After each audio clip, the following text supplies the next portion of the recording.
In this video, we show you the temples of Mae Hong Son, where to find possibly the best sunrise in Thailand, and visit the town with a dark Japanese history. Welcome to day 3 of the Mae Hong Son Loop.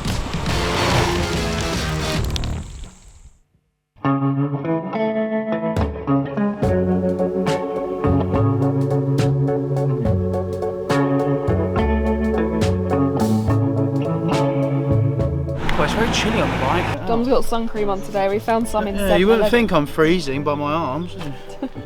But in the morning, it's because it's sort of winter, it's really cold and late at night, but then during the day it still gets warm, still gets hot. Yeah, maybe from 12. After arriving late to the town of Mae Hong Son, thanks to our adventure at Coffin's Cave, we kicked off the next morning by finding the perfect cafe with like a jungle vibe, fish, and croissants, which is kind of rare in Thailand.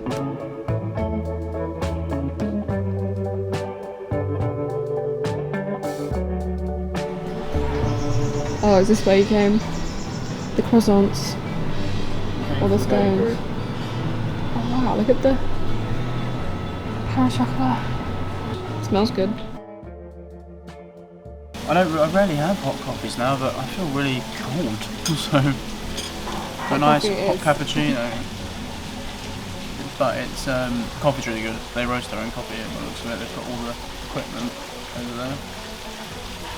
The old Mae Hong Son at it.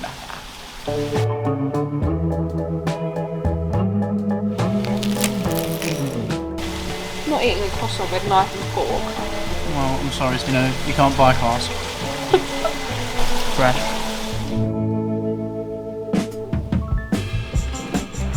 We've just whizzed back to the room before we head up to the main temple at Mae Hong Son, but we needed to pack up because checkout's soon, so packing up, trying to recreate yesterday's organisation, because yesterday when we started off we couldn't fit everything in the toilet keeps making really weird noises. Every 5 seconds there's like bubbles coming up the toilet or something. You know you've made it when you've got a jacuzzi in your bathroom. This is the bathroom. Beautiful. There are some noises. What is that noise? I don't know.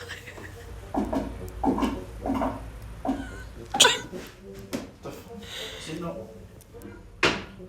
I'll leave you to that. We've got a bed. What about the window? What about the window? The lack of window. Oh, I didn't see that. If you can't find the glass panel, bit of cardboard tape, that'll do the job.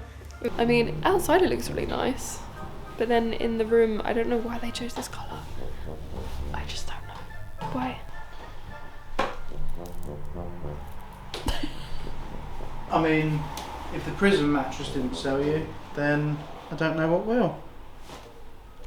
But anyway, the kiddies' bedding. But I mean, when one has a prison mattress, covering children's bedding and all is well. Right. And there's white stuff on the walls. I don't know what that is. I thought it was just dodgy paint, but then if you go on the wall, look. Oh. It's like, I think it's like you get it in old houses where it's like. It looks like chalky. I forgot what it's called. It's like it seeps through the walls. If I didn't have asthma before, can I have it now? If you're going travelling, 100% get these packing cubes. They make life so much easier because you can compress them. This is my 1 packing cube as opposed to Dom's 3 packing cubes. No, because Emma lost. See this size we've got. That's different to that. Look.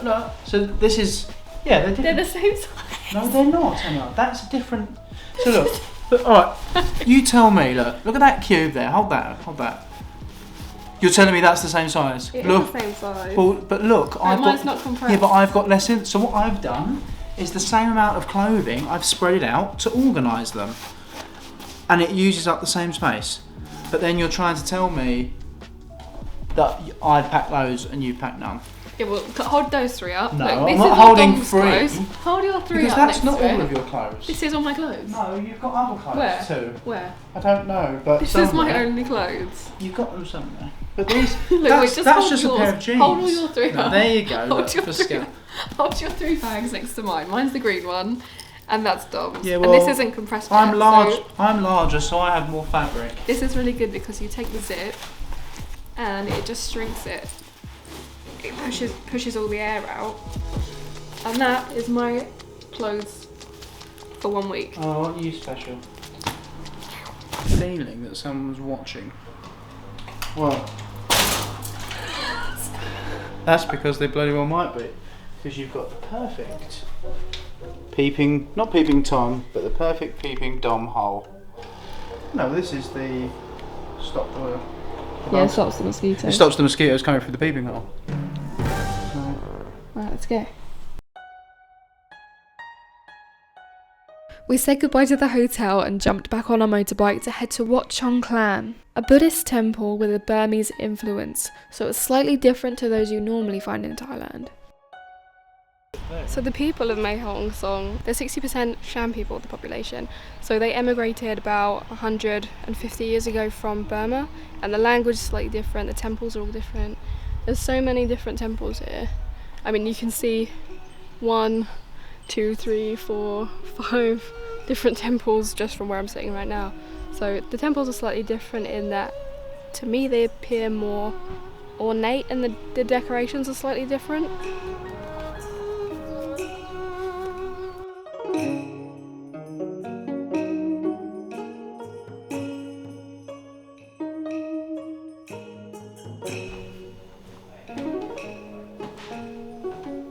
And because we're near the border of Burma, here, there's sort of a museum of statues from Burma.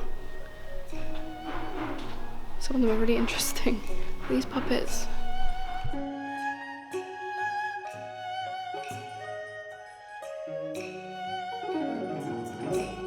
Beyond this point, women are not permitted.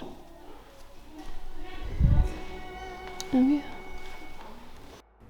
We'd never come across this before, but especially in northern Thailand, women are prohibited from entering specific areas of temples. Since 1928, women have been forbidden from becoming ordained monks in Thailand, and you can never touch a monk as a woman. This includes even handing something over to a monk. You have to instead pass it through another man or put it on a table or the floor so that the monk can pick it up. And also, monks aren't allowed to sit next to women, and this includes public transport, so these are definitely some etiquette rules to know before you come to Thailand. So this is actually the first temple that was ever built in the Mae Hong Son province back in 1827, and it was built by the ruler of Mae Hong Son at the time and his wife back in 1827, and more recently in the early 1900s it was being promoted to a royal temple, so it has quite a lot of historic significance, I think, in the Mae Hong Son province. So we're now heading off to Wat Pratat Doi Gong Mu, temple overlooking Mae Hong Son.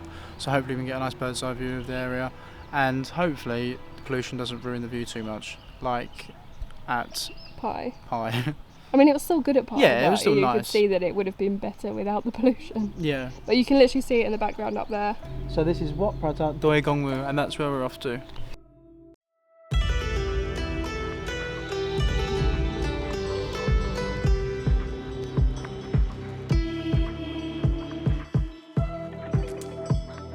Wat Pratat Doi Kong Mu sits 1,300 metres above sea level, overlooking both Mae Hong Son and Burma.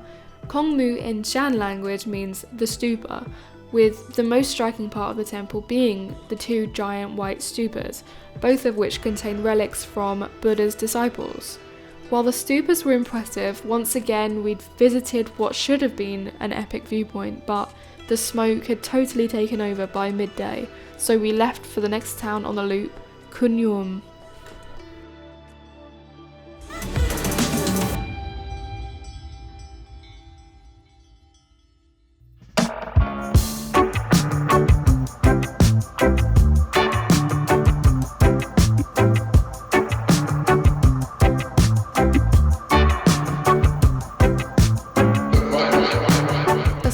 Contrast from our previous hotel. On the 4th day of the loop, we were waking up to one of the best sunrises we'd ever seen.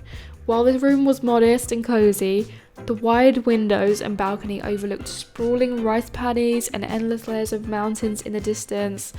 It could not be matched. For £20, we could not go wrong with this place.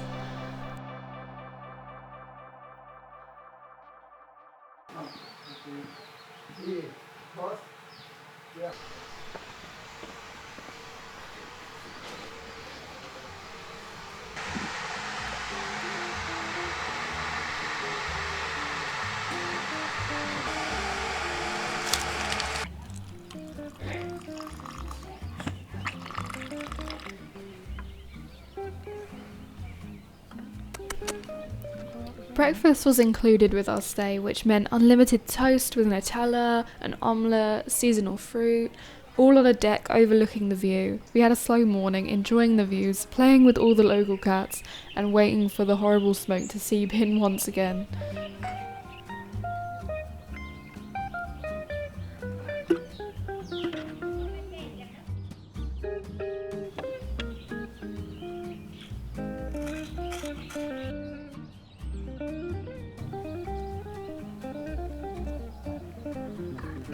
Hello.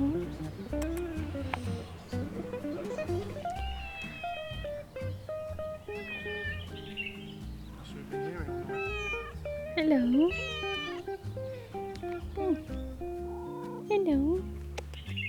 Aren't you sweet? Hmm? Oh. Hello. You're very friendly, aren't you?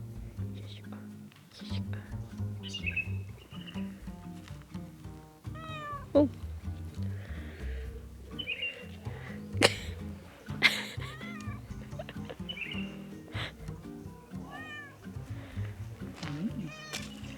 He put his teeth around my finger, but he didn't bite it.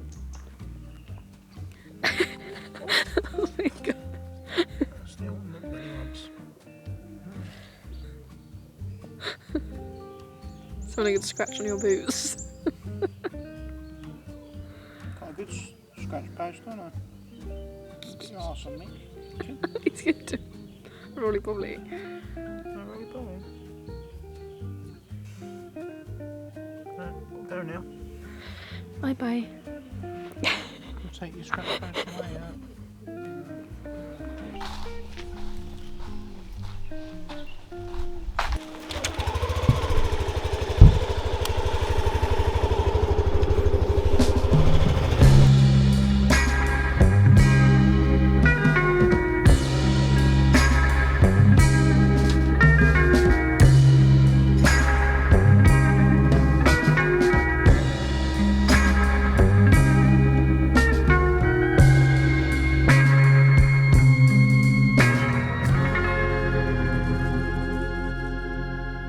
We've just come up there a little bit to go get a coffee, and I absolutely love this coffee shop. We came here yesterday night and it's really pretty. It's like a giant wooden built house. There's lots of cute little quirky bits, and there's lots of Japanese art as well because of the Japanese occupation here 100 years ago. There's lots of little nuggets of Japan. You've got Fuji on the wall. They've given us a free green tea as well. And just up the road is a Japanese Thai friendship museum that we're going to go and look at and learn a little bit more about what actually happened here. I know that the Japanese were occupying here to attack Burma because we're near the Burmese border, but that's all I know really. So. Oh right, yeah, so it's called the Friendship Memorial Hall. The Friendship Memorial Hall. So we're going to go there, finish this coffee and go and have a look. But so far this place is really, really beautiful. It's very quiet. There's not that many foreigners, even though it's on the Mae Hong Son Loop. Because of the wooden house, it kind of reminds me of Mae Kampong, which, if you haven't watched our previous video on Mae Kampong village, it's a little village in the mountain where it's lots of wooden houses down this really cool street with food and shops and stuff. It's a bit like that, but super quiet. So it's what I imagine Mae Kampong maybe was before the tourism hit. The scenery here is absolutely amazing. It's so empty and quiet, like there's no one practically here. But I would come to this town alone without doing the bike trip. Like, if you're into nature or camping and Thai history, I think this is a really cool place to come. For £20, we probably had the best view I've ever had in a hotel, or the best sunrise, that's for sure, overlooking the mountains and the fog. It was really amazing, and it was nice to see the fog which wasn't smoke, because there's been a lot of smoke the last 3 days. Yesterday was the worst drive of the 3 days that we've done so far because of the smoke. You could smell the smoke, you could taste the smoke, it was pretty horrible. It felt kind of apocalyptic, to be honest. It was quite a contrast from day 2, where it was the absolute best scenery that I've probably ever seen on all the bikes going past right now. Yesterday's drive was quite a contrast from day 2 of driving, when the scenery was just amazing. Yesterday it was just smoky. I don't know why it was more smoky yesterday. It's Saturday. I know the weather can play. This main road is part of the Mae Hong Son Loop, so lots of bikes going past. But not a lot of people stopping, sadly, because this is such a nice place to stop. But yeah, what I was saying is yesterday the drive was really thick smoke, and you could see it everywhere on the mountains, like these plumes of smoke going up, and it felt really apocalyptic, really sad as well. You could see that the leaves were all dying on the trees because of the lack of oxygen, and it was just kind of sad because the nature is so nice here and it's just being destroyed by the smoke. Luckily here it doesn't seem to be such an issue.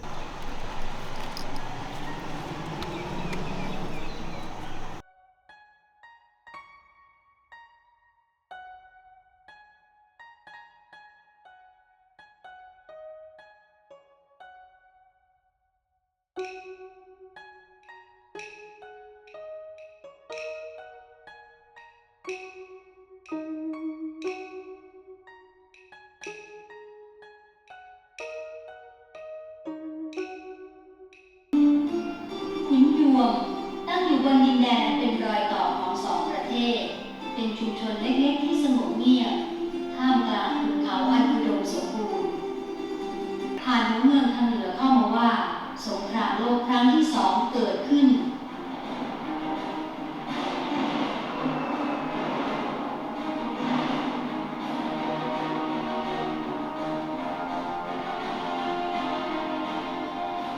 ไม่นานนักทวีปเอเชียและสยามประเทศก็เข้าสู่ศึกสงครามครั้งนี้ด้วยทหารญี่ปุ่นได้ยกพลขึ้นบกตลอดแนวชายฝั่งของสยามรุกเข้าถึงเมืองบางกอกและต่อมาได้ใช้ขุนยวมเป็นฐานทัพส่งกำลังบำรุงเรียงสมรภูมิในพม่าชาวขุนยวมจำนวนมากถูกจ้างแรงงานไปขยายถนนข้ามพรมแดนเพื่อใช้เป็นเส้นทางยุทธศาสตร์น้ำใจไมตรีของชาวขุนยวมที่มอบให้ทหารญี่ปุ่นกลายเป็นมิตรภาพต่างเผ่าพันธุ์ที่เกิดขึ้นท่ามกลางสงคราม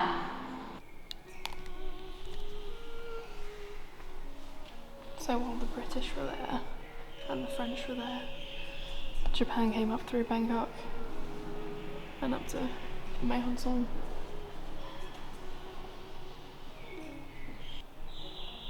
And this is where we are right now. The Khun Yuam village was a huge base for the Japanese, given its location near the border. It was used to attack the British in Burma during World War II. In Kanchanaburi, thousands of prisoners of war were forced to work in building what's known now as the Death Railway because of the horrific treatment that those prisoners endured under the Japanese. But here in the north, around 48 prisoners of war were recorded in this town, where local people built the roads known today as the Mae Hong Son Loop under the Japanese. According to this museum, the Japanese and locals got on in this town really well, with many of the Japanese dying here at the end of the war, and the local temples operating as hospitals throughout that period. And the museum is filled with weaponry and items that have been found since the war. It leaves out a lot of context about the war, with a focus on the relationship between the Japanese and locals of this town. Other sources cite that the Japanese forced local mountain tribes into labour, which is not mentioned here at all. It's a very interesting museum, it's very interesting seeing all the artefacts, but there is definitely a lot of context missing, and you'd still need to do your own research on top of visiting this place.